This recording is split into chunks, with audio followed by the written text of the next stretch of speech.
BPL আয়োজনে খালি ক্ষতি আর ক্ষতি, নেক্সট এডিশনে বাতিল না করে নেই বিসিবির গতি।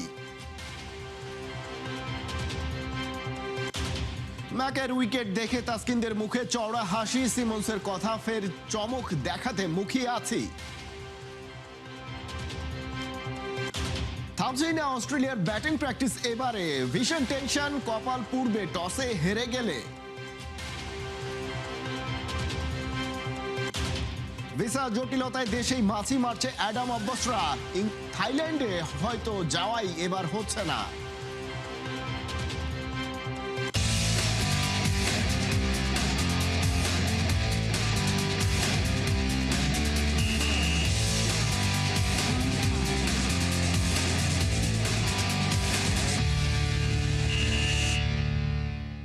স্বাগত খেলাযোগে, আপনাদের সাথে আছি খালিদ জামিল। আসছে ডিসেম্বর জানুয়ারিতে বিপিএল আয়োজন করার মতো অবস্থায় নেই বিসিবি। বৃহস্পতিবার প্রেস মিটে সভাপতি তামিম ইকবাল জানিয়েছেন, বিপিএল এর ইমেজ ফেরাতে ভালো মানের ফ্র্যাঞ্চাইজির তালাশে ক্রিকেট বোর্ড। মানসম্মত বিপিএল আয়োজনের জন্য 1-1.5 বছর অপেক্ষা করতেও সমস্যা নেই সভাপতি তামিম ইকবালের। বিদেশি ফ্র্যাঞ্চাইজি লিগের মালিকদের আনা যায় কিনা সেটা নিয়েও কাজ করছে বিসিবি বস। সাইফুল রূপকের রিপোর্টে বিস্তারিত। যে টুর্নামেন্ট আমার 20 কোটি টাকা লস হয়, যে টুর্নামেন্টে লাস্ট 2 বছরে 40 কোটি টাকা প্লাস মাইনাস লস হয়ে থাকে, আমার প্রায়োরিটি লিস্টে এই মুহূর্তে ওইটা না। বিপিএল এর দরজা বন্ধ হয়ে গেছে, তালা কি খুলবে? ডিসেম্বর জানুয়ারিতে বিপিএল হচ্ছে না, কারণ বিপিএল যে দারুণভাবে আয়োজন করতে হবে সেই পরিস্থিতিটাই আসলে তামিমের বিসিবির সামনে নেই। কারণটা কি? একটা সময় বাংলাদেশ প্রিমিয়ার লিগ অন্য লেভেলের ক্রিকেট হতো, পেশাদারিত্ব ছিল, কিন্তু সাম্প্রতিক সময় গেল কয়েক বছরে দেখা যাচ্ছে বাংলাদেশ প্রিমিয়ার লিগ হয়ে গেছে বিসিবির জন্য বা ক্রিকেট অঙ্গনের জন্য আসলে Bangladesh problem league, Bangladesh pain league. 5টা-6টা টিম আমি চাইলে কালকেও দাঁড়া করে দিতে পারি, বিক্রি করে দিতে পারি না, আমি এটা করব না। কারণ আমার জন্য ইম্পর্টেন্ট হলো অ্যাবসলিউটলি ফেয়ার ক্রিকেট, যতটুকু সম্ভব সব কিছু মেনটেন করে dignity of Bangladesh cricket board remains, and then I am going to go forward. ওটার জন্য যদি আমার সময় নিতে হয় 12 মাস, 24 মাস, 18 মাস, যত মাসই লাগুক, if I do it, I'll do it properly. ক্রিকেটারদের রুটি রুজির বড় জায়গা বিপিএল। ক্রিকেটাররা যদি তামিমকে জোর করে, যেমনটা 2 মৌসুম আগে সে সময়ের প্রেসিডেন্ট ফারুক আহমেদের কাছে এই তামিম ইকবাল, মুশফিকুর রহিমরা গিয়ে আসলে বিপিএলটা আয়োজন করতে বলেছিলেন, এখন তামিমকে যদি বর্তমান ক্রিকেটাররা জোর করে, তখন তামিম ইকবাল কি করবেন? আমি যদি প্লেয়ার থাকতাম, আমি ডিসঅ্যাপয়েন্টেড হইতাম, আমি এসে প্রেসিডেন্টের সাথে কথা বলতাম, আমি নিজেও বলেছি। বাট দে অলসো, তাদেরকে because they will be a financial loss for them, absolutely আমি এটা ডিসএগ্রি করি না, বাট দে অলসো এই জিনিসটা তারাও আন্ডারস্ট্যান্ড করে যে এই টুর্নামেন্টটা should be something that BCB and Bangladesh should be proud of. Are we proud of this tournament? What has happened in last 3, 4, 5 years? Probably not. So ওই প্লেয়াররাও ডিসঅ্যাপয়েন্টমেন্টের সাথে they also agree to the fact যে জিনিসটাকে আমাদের সুন্দরভাবে করতে হবে। আইসিসির franchise cricket কমিটির চেয়ারম্যান তামিম ইকবাল তো চাইবেনই তার দেশের ফ্র্যাঞ্চাইজি লিগ বিপিএলটা যেন পেশাদার ওয়েতে আগায়, সেজন্যই ভালো মানের ফ্র্যাঞ্চাইজি অথবা মালিক খুঁজছে বিসিবি। প্রশ্ন ছিল, বিদেশি ফ্র্যাঞ্চাইজি মালিকটা যদি বাংলাদেশে আসে বিপিএল এর দল কিনে, সেটা কেমন হবে? কতটা সম্ভাবনা আছে? আলোচনা অবশ্যই করছি, আমি নিজেই আলোচনা করছি অনেকের সাথে। দেয়ার আর সাম ইন্টারেস্ট, এটাও সত্য, বাট ইন্টারেস্ট আর টিম কেনার মধ্যে অনেক বড় একটা পার্থক্য আছে। ওই পার্থক্যটা আমাদের কমাইতে হবে। প্লাস একটা ফ্র্যাঞ্চাইজ, বিদেশি ফ্র্যাঞ্চাইজ যদি বাংলাদেশে এসে টিম কিনে, জাস্ট এটা কিনা পর্যন্ত না, আমাদের নিয়মকানুন বা দেশের নিয়মকানুন বা বাংলাদেশের পলিসি সব কিছু কি ফেভারেবল হয় কি হয় না, ওই জিনিসগুলোও আমাদেরকে বসে কমপ্লিটলি ক্লিয়ার একটা আইডিয়া আমাদের পেতে হবে। নেক্সট বিপিএল কোন বছর কোন মাসে হবে কেউ জানে না, ঠিক তেমনই বাংলাদেশে টিম ইন্ডিয়া কবে আসবে, আদৌ আসবে কিনা অজানা অনেকের কাছেই। তবে যতটুকু জানা যাচ্ছে, সেপ্টেম্বরে যদি টিম ইন্ডিয়া বাংলাদেশে না আসে, যেহেতু বিপিএল হচ্ছে না জানুয়ারিতে, জানুয়ারি স্লটটা ফাঁকা আছে, সে সময়টাতেও ভারতকে দেখা যেতে পারে বাংলাদেশে হোয়াইট বলের সিরিজ খেলতে। সাইফুল রূপক, 71। পুরো দল আত্মবিশ্বাসের তুঙ্গে, ডারউইনের পর আরো একবার চমক দেখাতে চায় ম্যাকাইতে। হেড কোচ ফিল সিমন্স বলছেন, সবাই আরো একটা জয়ের জন্য মুখিয়ে। ম্যাকাইয়ের উইকেট আর কন্ডিশন নিয়েও বেশ খুশি টাইগার ওস্তাদ। অস্ট্রেলিয়ার ম্যাকাই থেকে নাহিম বিন জসিমের রিপোর্ট। উইকেট কেমন দেখলেন ভাই? সবুজ মাটির উপরে একটু ঘাস। ম্যাকাই টেস্টের আগে এখানকার কন্ডিশন বা উইকেট নিয়ে সবার কৌতূহল বা আগ্রহ। খুব স্বাভাবিকভাবেই তাসকিন আহমেদকে জিজ্ঞেস করা হয়েছিল উইকেটটা কেমন দেখলেন, কারণ দূর থেকে আসলে আমরা খুব বেশি উইকেটটা বোঝার মতো অবস্থায় নেই। তাসকিন আহমেদ মজা করেই বলেছেন মাটির উপর হালকা সবুজ ঘাস, উইকেটের ধরনটা নাকি এমনই হতে পারে। আবার মাঠে যখন মেহেদী হাসান মিরাজ প্রবেশ করেছেন, মাঠটা দেখে বলেছেন এত বড় মাঠ, আসলে সবাই একটু অন্ধকারে ছিল, যেহেতু এই মাঠটা আসলে কেউই এর আগে দেখেনি। আজকেই প্রথমবার দেখেছে, গতকাল দেখার সুযোগ ছিল, কিন্তু ভ্রমণ ক্লান্তি শেষে আসলে সবাই বিশ্রাম নিয়েছে। আজকে প্রথম দিনের অনুশীলনে আসার পর খুঁটিয়ে খুঁটিয়ে উইকেটটা সবাই দেখেছে। হেড কোচ ফিল সিমন্সকে আসলে উইকেটটা সম্পর্কে জিজ্ঞেস করা হয়েছিল, তিনি জানিয়েছেন উইকেটটা নাকি অনেক বেশি ভালো হবে, ব্যাটাররাও আসলে এখানে রান পাবেন, পাশাপাশি বোলাররাও ভালো করার একটা সুযোগ আছে। তবে 2 স্পিনার আর 3 পেসার নাকি 4 পেসার আর 1 স্পিনার, সেটা নিয়ে সিদ্ধান্তটা হবে ঠিক ম্যাচের আগের দিন, অর্থাৎ আগামীকাল।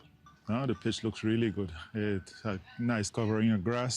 It's hard, so it's a excellent test wicket. Nice for batters. Every wicket is nice for batters. It's just how you bat on it. Great barrier reef অ্যারেনাতে যখন মুশফিকুর রহিম প্রথমবারের মতো পা রেখেছেন, সোজা চলে গেছেন উইকেটে, সবার আগে উইকেটটা দেখেছেন এবং উইকেটে শ্যাডো করেছেন। লম্বা ক্যারিয়ার, 2 দশকের ক্যারিয়ারে এবারই প্রথমবার অস্ট্রেলিয়ার মাটিতে টেস্ট খেলার সুযোগ এসেছিল। ডারউইন টেস্টে খেলেছেন, কিন্তু দিন শেষে তিনি মন মতো পারফর্ম করতে পারেননি। তাই ম্যাকাই টেস্টে খুব স্বাভাবিকভাবেই মুশফিকুর রহিমের চোখ থাকবে ভালো একটা ইনিংস খেলার জন্যে, নিজের ক্যারিয়ারটাকে গধূলি লগ্নে এসে অনেক বেশি রাঙানোর জন্য। বাংলাদেশ দল শুধুমাত্র মুশফিকুর রহিম না, সবার মধ্যে কিন্তু ক্ষুধাটা অনেক বেশি। বাংলাদেশ এই জয়টার পর এখানেই কিন্তু ফুল স্টপ দিচ্ছে না, সবার মধ্যেই স্বপ্ন হচ্ছে এই ইতিহাসটাকে আরো কিভাবে বড় করা যায়, কিভাবে আরো একটা টেস্ট জিতে নেওয়া যায়, অস্ট্রেলিয়ার মাটিতে অস্ট্রেলিয়াকে যেন আরো একবার চমকে দেওয়া যায়। সব মিলে হেড কোচ ফিল সিমন্স বলছেন পুরো ড্রেসিং রুম নাকি অনেক বেশি কনফিডেন্সে ভুগছে, অনেক বেশি আত্মবিশ্বাসের মধ্যে আছে।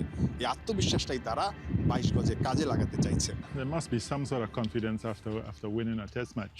You know, it's we played well. We won a good test match, so the confidence is high. ম্যাকাইতে 38টা বাংলাদেশি ফ্যামিলি বসবাস করে। সেখানটায় 100 জনের মতো হবে লোক সংখ্যা, যাদের মধ্যে 70 থেকে 80 জন এই ম্যাচটা দেখার জন্য অধীর আগ্রহে অপেক্ষা করছেন। তারা মাঠে ছুটে আসবেন। 10,000 ধারণ ক্ষমতার এই স্টেডিয়ামটার গ্যালারিতে বাকি সবই কিন্তু থাকবেন অস্ট্রেলিয়ান যারা দর্শক আছেন তারা। অস্ট্রেলিয়ার বিপক্ষে বাংলাদেশ জিতে গেছে, এটা হয়তোবা তারা মেনে নিতে পারছেন না। বাংলাদেশের যারা দর্শক আছেন তারা গ্যালারিতে হয়তোবা কিছুটা চাপে থাকবেন, কিন্তু বাংলাদেশ দল হয়তোবা চাপে থাকবে না, কারণ তারা আত্মবিশ্বাসের একদম তুঙ্গে। এই টেস্টটা তারা জিতে দেখিয়ে দিতে চায়। প্রথম টেস্টটা যে বাংলাদেশ জিতেছে একটা দল হিসেবে, এটা আসলে তাদের উন্নতিরই একটা অংশ। ম্যাকাইতে সেই উন্নতিটা দেখাতে চাইবে বাংলাদেশ, পাশাপাশি টেস্ট চ্যাম্পিয়নশিপে নিজেদের অবস্থানটা আরও বেশি শক্তিশালী করতে চাইবে। নাহিয়ান বিন জসিম, 71, ম্যাকাই, অস্ট্রেলিয়া। অস্ট্রেলিয়া এখন মহা চাপে। ম্যাকাইতে অজিরা অস্বস্তিতে, টিম ম্যানেজমেন্ট দলের ব্যাটিং ডিপার্টমেন্ট নিয়ে দুশ্চিন্তায়। ম্যাকাইতেও টাইগার বোলিং ডিপার্টমেন্ট ভয়ঙ্কর হয়ে উঠতে পারে, তাই টপ অর্ডার থেকে লোয়ার অর্ডার সবাইকে সিরিয়াস দেখা গেছে নেটে। অস্ট্রেলিয়ার ম্যাকাই থেকে নাহিয়ান বিন জসিমের আরেকটা রিপোর্ট।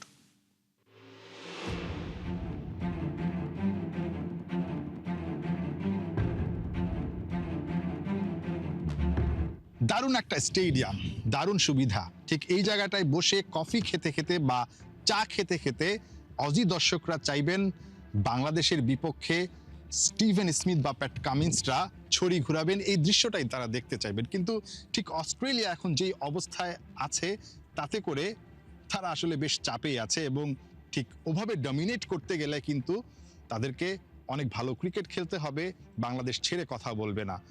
বাংলাদেশের বিপক্ষে অস্ট্রেলিয়া কতটুকু চাপে আছে সেটা কিন্তু প্র্যাকটিসের সময়টা আজকে অনেকটাই বোঝা গেছে। মার্নাস লাবুশেইন বা অন্যান্য যারা ব্যাটসম্যান আছেন নেটে ব্যাট করছিলেন, তাদেরকে কোচ রীতিমতো হাতে ধরে ব্যাটিংটা শেখাচ্ছেন। দেখে মনে হচ্ছিল তারা সেই এজ লেভেলের যে ক্রিকেটার তাদের মতো ব্যাটিংটা যেন তারা ভুলে গেছেন। হ্যান্ড আই কোঅর্ডিনেশন কিভাবে হবে, ব্যাটটা কিভাবে ধরবেন, ঘাটটা কতটুকু রাখবেন, এই বিষয়গুলো তাদেরকে দেখাচ্ছিলেন কোচিং স্টাফরা। বাংলাদেশের বিপক্ষে প্রথম ইনিংসে যেভাবে তারা আসলে ব্যাটিং বিপর্যয়ে পড়েছেন, বা বাংলাদেশের পেসাররা বা বোলাররা যেভাবে আসলে ছড়িটা ঘুরিয়েছে, তাতে করে অস্ট্রেলিয়ার ব্যাটিং লাইন আপটা নিয়ে কোচিং স্টাফরা বা টিম ম্যানেজমেন্ট অনেক বেশি দুশ্চিন্তায় আছে। প্যাট কামিন্স কিংবা স্টিভেন স্মিথরা এখানে আসার পর, অর্থাৎ প্র্যাকটিসে আসার পর, এখানকার যারা খুদে ক্রিকেটার আছেন, শিশুরা আছেন, তারা তাদেরকে ঘিরে ধরেছেন এবং তাদেরকে আইডল মানেন। দিন শেষে আইডলদের যখন এই অবস্থা, বা বাংলাদেশের বিপক্ষে যখন তারা আসলে হাবুডুবু খাচ্ছেন, এটা হয়তোবা তারা খুব ভালো চোখে দেখছেন না। তাদের অটোগ্রাফ বা ফটোগ্রাফ সবকিছুই আসলে নিয়েছেন, খুশি মনে ফিরে গেছেন। তবে এই মাঠ থেকে এই দর্শকরা নিঃসন্দেহে বাংলাদেশের বিপক্ষে একটা জয় দেখে ফিরতে চাইবেন। ঠিক ম্যাচের আগের দিন আজকের দিনটাতে ক্যামেরুন গ্রিন তিনি কথা বলেছেন এবং তাকে প্রশ্ন করা হয়েছিল যে কি পরিকল্পনা বা কিভাবে আসলে তারা খেলবেন, বা আগের টেস্টটাতে আসলে কি হয়েছিল। ক্যামেরুন গ্রিন একদম স্পষ্ট বলেছেন যে বাংলাদেশ তাদেরকে যেভাবে ডমিনেট করেছে, তারপরে আসলে তাদের আর করার কিছুই ছিল না। পুরো 3.5 বা 4 দিন যেভাবে তারা ডমিনেট করেছে, একটা বারের জন্য তাদেরকে খেলায় ফিরতে দেওয়া হয় নাই। সেই কথাটাই তিনি উল্লেখ করেছেন, যার কারণে এই পুরো দল অনেক বেশি সিরিয়াস।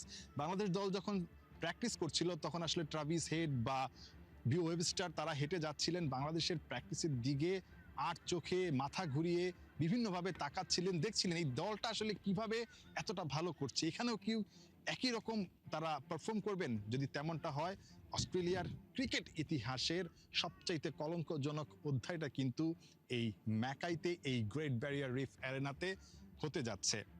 নিঃসন্দেহে তারা অনেক বেশি ভয়ে আছে, নিঃসন্দেহে তারা অনেক বেশি সাবধানী হয়ে আছে। প্র্যাকটিসে তাদেরকে অনেক বেশি সিরিয়াস দেখা গেছে এবং আলটিমেটলি বাংলাদেশের বিপক্ষে তারা আর আসলে পা হরকাতে চায় না, এবং এখান থেকে অন্তত প্রথম দিন থেকে যেন ব্যাটিংটা তাদের ভালো হয়। ব্যাটিংয়ের যে সমস্যাটার কারণে তারা ভুগেছিল, সেটা থেকে আসলে বেরিয়ে আসতে চায় এবং এখানকার কন্ডিশনটা তারা কাজে লাগাতে চায়। সবচেয়ে বড় কথা, তাদের ম্যাক্সিমাম ক্রিকেটারই কিন্তু এখানে লাল বলে খেলার অভিজ্ঞতাটা নেই। সেটাই আসলে ক্যামেরুন গ্রিন বলছিলেন যে লাল বল আর সাদা বল কিন্তু এক না। এখানটায় তারা 431 বা 32 রানের একটা বড় ইনিংস আছে ওয়ান ডেতে সাউথ আফ্রিকার বিপক্ষে। তবে সেই আত্মবিশ্বাসটা লাল বলেও যে খুব বেশি কাজে দিবে, তিনি সেটা বিশ্বাস করছেন না। সবচেয়ে বড় কথা, বাংলাদেশ এখন ড্রাইভিং সিটে আছে আর অস্ট্রেলিয়া অনেকটাই ব্যাকফুটে আছে। সেখান থেকে বেরিয়ে আসতে হলে প্রথম দিন থেকেই আসলে মেন্টাল যে ব্যারিয়ারটা বা মানসিক যে বাধাটা, সেটা কাটাতে হবে। সেই মানসিক বাধা কাটানোর প্রস্তুতি কিংবা ব্যাট বলের প্রস্তুতিতে অস্ট্রেলিয়াকে অনেক বেশি সিরিয়াস মনে হয়েছে এই গ্রেট ব্যারিয়ার রিফ অ্যারেনাতে। নাহিয়ান বিন জসিম, 71, ম্যাকাই, অস্ট্রেলিয়া। প্রতিদিন জমে উঠছে বিশ্ব টেস্ট চ্যাম্পিয়নশিপের লড়াই, যে লড়াইয়ে ভারত নতুন করে আশা খুঁজছে। সম্প্রতি গল টেস্টে শ্রীলঙ্কাকে হারিয়েছে শুভমন গিলের দল, তাতে হিসেব নিকেশ উঠছে নতুন করে। বাংলাদেশের ঠিক নিচেই অবস্থান করা টিম ইন্ডিয়ার এখনকার সমীকরণটা কি? কোন পথে ফাইনালে উঠতে পারে ভারত, আর কি ভুলে ছিটকে যেতে পারে স্বপ্ন? তার বিস্তারিত থাকছে মঈন হাসানের রিপোর্টে।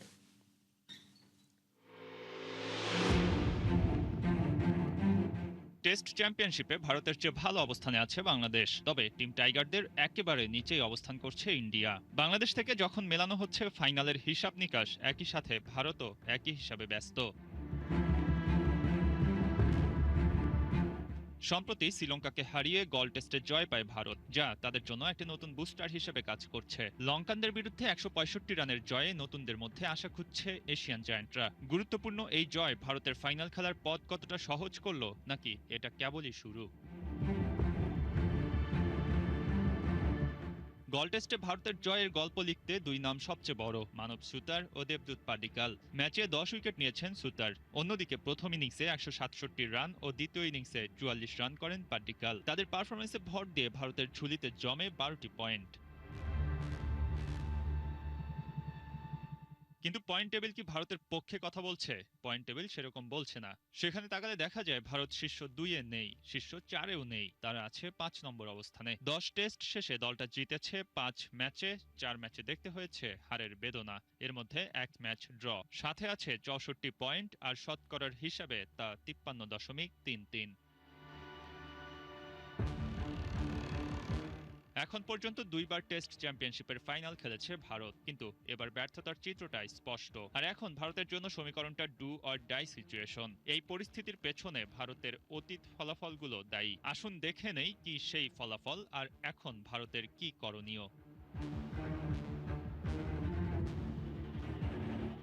ভারতের সামনে এখন আছে আরও 8 টেস্ট। এর মধ্যে চলতি সিরিজে শ্রীলঙ্কার সাথে 1 ম্যাচ, বাকি 7 ম্যাচের মধ্যে অস্ট্রেলিয়ার বিপক্ষে বোর্ডার গাভাস্কার ট্রফিতে 5 ম্যাচের সিরিজ, আর নিউজিল্যান্ডের বিপক্ষে খেলবে 2 ম্যাচ। লঙ্কার সাথে পরবর্তী ম্যাচে ভারতই এগিয়ে থাকছে। তবে অস্ট্রেলিয়া ও নিউজিল্যান্ড সিরিজে কি হবে? এর মধ্যে বাংলাদেশের সাথে ডারউইন টেস্ট হেরে আহত হয়ে আছে অস্ট্রেলিয়া। অনেক সমালোচনার মধ্যে দিয়ে দিন পার করতে হচ্ছে তাদের। ম্যাকাইতে সিরিজের দ্বিতীয় ম্যাচটা এখনো বাকি, তবে দলটাকে নিয়ে কাটাছেঁড়া শুরু হয়ে গেছে। চলতি টেস্ট চ্যাম্পিয়নশিপের সাইকেলে অজিরা এখনো টপ টিম। সেই অস্ট্রেলিয়ার সাথে যতই ঘরের মাটিতে সিরিজ হোক, ভারতের জন্য সহজ হবে না। 2 ম্যাচের টেস্ট সিরিজ খেলতে ভারত যখন নিউজিল্যান্ড যাবে, তখন তাদের সামনে আছে এক ভীতু হওয়ার মতো রেকর্ড। 2009 সালের পর নিউজিল্যান্ডের মাটিতে টেস্ট সিরিজ জেতেনি ভারত। সেখানকার সবুজ উইকেট, সুইং, সিম ভারতীয় ব্যাটারদের জন্য সবসময়ই চ্যালেঞ্জ হিসেবে হাজির হয়েছে। সমীকরণ বলছে ভারতের বাকি 8 টেস্টের মধ্যে অন্তত 6টিতে জিততে হবে। লঙ্কায় 1 ম্যাচ জিতলে বাকি থাকবে 7 ম্যাচ, আর ওই 7 ম্যাচে জয় চাই আরও 5টা, যেখানে তাদের খেলতে হবে অস্ট্রেলিয়া ও নিউজিল্যান্ডের বিপক্ষে। আর ওই জয়গুলো ভারতকে তুলে দিতে পারে শীর্ষ 2-এ। বোঝাই যাচ্ছে কতটা কঠিন পথ সামনে। নিজেদের ফাইনাল খেলার অভিজ্ঞতা থেকেই ভরসা রাখতে পারে দলটা, অথবা এবার তাদের থেমে যেতে হবে আরও আগেই। রোড টু লর্ডসে ভারত কি করে তার উত্তর মিলবে আগামী কয়েক মাসের পারফরম্যান্সে। মঈন হাসান, ৭১। রাজনীতির উত্তাল ময়দান পেরিয়ে দেশের 23তম রাষ্ট্রপতি নির্বাচিত হয়েছেন মির্জা ফখরুল ইসলাম আলমগীর। সর্বোচ্চ এই পদে বসার আগে তিনি ছিলেন একজন বর্ষিয়ান রাজনীতিবিদ। সুদীর্ঘ এই ক্যারিয়ার পালন করেছেন নানা দায়িত্ব, বাদ যায়নি ক্রীড়াঙ্গনও। বাংলাদেশ ক্রিকেট বোর্ডে 1991 থেকে 1996 সাল পর্যন্ত ছিলেন কার্যনির্বাহী কমিটির একজন সদস্য। তার জীবনের নানা বাক উপবাকে বোর্ডের অংশ হিসেবে ক্রিকেট অঙ্গনে আর পা পড়েনি ঠিকই, তবে আনুষ্ঠানিকতায় উপলক্ষে মাঠে হাজির হতে দেখা গেছে। দেশের ক্রিকেটের সাথে থাকা বহু পুরনো সংগঠকের কাছে আজও তিনি ওই খেলারই মানুষ যে ফখরুল ইসলাম আলমগীর আজ বাংলাদেশের রাষ্ট্রপতি।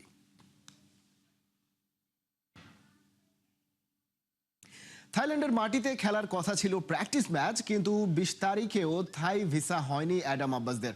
অথচ প্ল্যান ছিল 15ই আগস্ট ঢাকা ছেড়ে ব্যাংককের উদ্দেশ্যে রওনা হবে বাংলাদেশ অনূর্ধ্ব-20 ফুটবল দল। কিন্তু এখনও ভিসা না হওয়ায় আরব আমিরাতের বিপক্ষে প্র্যাকটিস ম্যাচ তো দূরের কথা, থাইল্যান্ডে প্রস্তুতি ক্যাম্পের চিন্তাই বাদ দিতে হচ্ছে।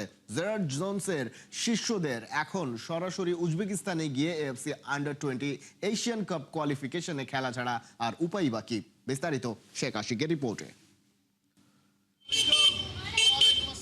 বাংলাদেশ অনূর্ধ্ব-20 ফুটবল দলের কোচ জেরার্ড জোন্সকে দেখে মনে হতেই পারে পৃথিবীর সবচেয়ে সুখী মানুষদের একজন তিনি।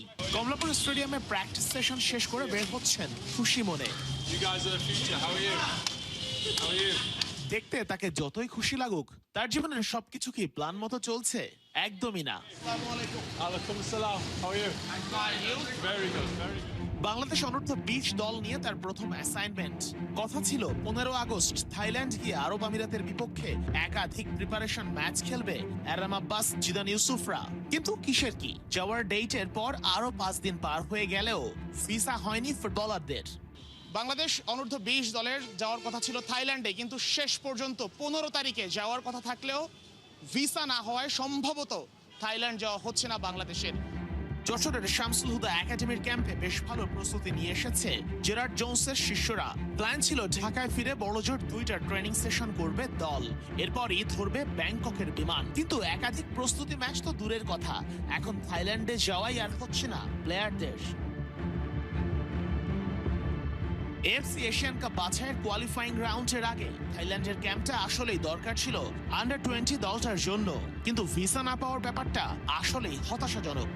উজবেকিস্তানে এএফসি এশিয়ান কাপ কোয়ালিফিকেশনের আগে যদি থাইল্যান্ডে প্র্যাকটিস ম্যাচ খেলতে পারতো আরব আমিরাতের বিপক্ষে বাংলাদেশ অনূর্ধ্ব-20 দল, নিশ্চয়ই এটা প্রস্তুতির জন্য ভালোভাবেই কাজে দিত। অ্যাডাম আব্বাস, মাহি খান কিংবা ঈশান মালিকরা নিজেদেরকে ঝালিয়ে নিতে পারতেন মূল টুর্নামেন্টের জন্য, কিন্তু এখন সেটা আর হচ্ছে না। বাংলাদেশকে সরাসরি উজবেকিস্তানে গিয়ে 3টা ম্যাচ খেলতে হবে। ভারত, সিরিয়া আর স্বাগতিকদের বিপক্ষে ওই টুর্নামেন্টে বাংলাদেশ কোয়ালিফাই করতে পারে কিনা সেটাই এখন দেখার বিষয়, কারণ চ্যালেঞ্জটা এখন অনেক বেশি বেড়ে গেছে, পরিস্থিতি অনেক বেশি কঠিন হয়ে গেছে বাংলাদেশের জন্য প্রিপারেশন ছাড়াই টুর্নামেন্টে অংশ নিতে। শেখ আশিক, 71, ঢাকা। এই ছিল এখনকার খেলা যোগে। সরাসরি সংবাদ আর অনুষ্ঠান দেখতে চোখ রাখুন 71-এর ফেসবুক পেজে এবং সাবস্ক্রাইব করুন 71-এর ইউটিউব চ্যানেল। 71-এর সাথে থাকুন।